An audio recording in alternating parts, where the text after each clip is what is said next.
It is the year 1875, and as a train pulls into the station of a small town in northeastern Nevada, a shootout begins in front of the bank. As the train's passengers leave their carriages, the shootout turns into a bank robbery, while a bar fight in the local saloon ends up in the street. One thing these visitors from the East Coast don't know, however, is that all of this is staged. The town of Palisade in northeastern Nevada was founded in 1868 as a rail station on the Central Pacific Railroad.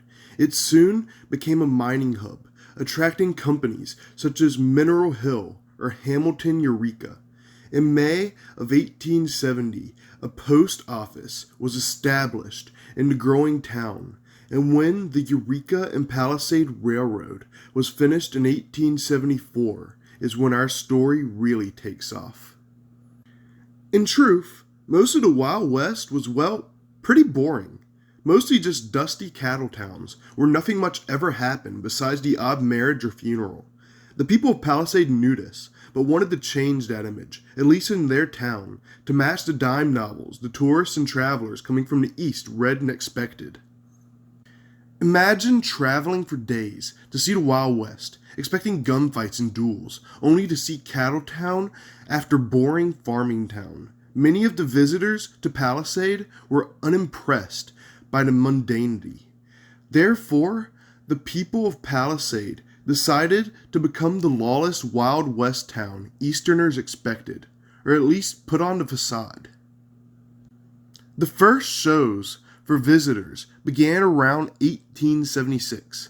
As the story goes, two Palisade residents got into an argument, with one shouting, "There you are, you low-down polecat. I've been waiting for you. I'm gonna kill you because of what you did to my sister." While the people of Palisade knew it was all staged, they still participated in the mock gunfights and bar fights, and even some of the local Shoshone got involved, alongside U.S. cavalry, who staged battles as the trains pulled into Palisade, while travelers ducked, fearing for their lives. As word spread of the quote lawlessness in Palisade, it garnered a nickname as the quote toughest town west of Chicago. Palisade benefited greatly from the recognition back east, and tourists flocked to the town to witness what they read in the dime novels. The townsfolk of Palisade came up with many different shows to put on, from duels to mock bank and train robberies, and even fake hangings. Often, as visitors watched the lawlessness unfold, they would be terrified. Victims fell from the shootouts, and they were often taken to the saloon to miraculously recover for the final act. To heighten the realism, the people used gallons of cow blood from the local butcher, and events usually lasted around 10 minutes. The hoax lasted 3 years, from 1876 to 1879. The town had only been established a decade before, but it had already made itself a name. However, today, Palisade is a ghost town.